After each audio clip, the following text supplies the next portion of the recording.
6. I've presented it here, and I'm just going to talk about how we synthesize those parts together. So if you're happy with it, just keep doing what you're doing. If you want to talk a bit about it, have a look up here. So this is what you're told.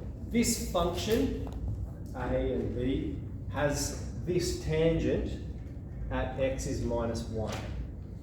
Alright?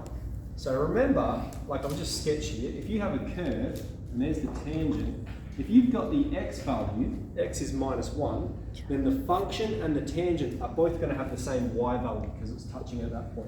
So that's what I've done here, is I've put x is minus 1 into the equation of the tangent, and that's giving me the y value. And so I know this is the point of contact. Okay? And then I'm looking for another piece of information. This is the equation of the tangent. I've rearranged it, so I've written it as y equals minus 3x plus 5. This is the equation of a line. And this is the slope.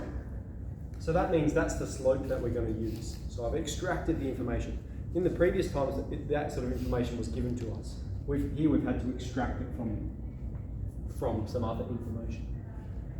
So then I've said, okay, well let's find the derivative. That's what this process is, because we're going to need the derivative for the slope. So that's just chain rule, and then I've simplified it into things we can deal with.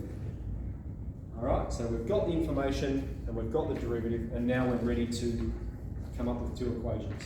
So let's use the first piece of information, the point of contact. When x is minus 1, y is 8.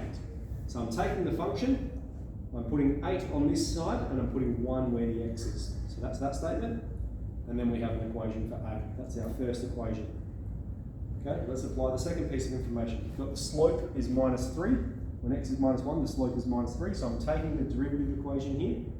I'm putting minus 3 where dy and dx is, and positive 1, minus 1 where x is. So that's that statement. And then I'm saying, now let's combine 1 and 2. Alright? And so what I'm doing is I'm putting this value, this is a, I'm putting that right there where the a is. That's the first statement. So you see it's the exact same. I dropped the negative because that's on both sides, so that can disappear. It's the exact same, except I've replaced a with what we had here. I've whacked it on top of 1 at the bottom, so we can do AD on BC. That's what we've done there. And then you're away.